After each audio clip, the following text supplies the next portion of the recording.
The voltages mentioned in section 725 are measured by the root mean square, or RMS, value. This is because the voltages are alternating current, or AC voltages, which vary sinusoidally over time. The RMS value of an AC voltage is the equivalent direct current, or DC, voltage that would produce the same heating effect. Considering wiring methods for low and high watt systems, firstly, let's discuss low watt systems, those less than 100 watts. Romex, a non-metallic sheet cable, is commonly used in residential wiring for low wattage circuits.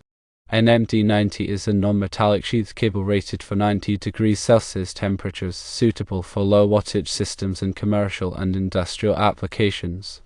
Now, regarding high watt systems, those typically 400 watts or 1000 watts and above, THHN, a high temperature, heat resistant wire with a nylon jacket is useful.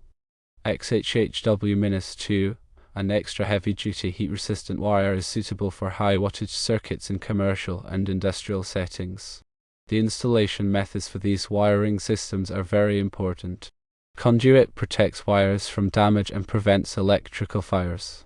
Raceway, a rectangular or square channel that houses wires, is another option. Open wiring involves wires run along insulators without conduit or raceway and is only permitted in certain applications, such as exposed wiring in industrial buildings. There are some additional considerations to remember.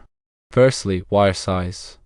The appropriate wire size must be used to handle the current draw of the system. Secondly, circuit protection. High wattage systems require appropriate fuses or circuit breakers to protect against overloads and short circuits. Thirdly, proper ventilation. High wattage systems can generate heat, so adequate ventilation is essential to prevent overheating. All electrical systems must be properly grounded to protect against electrical shock.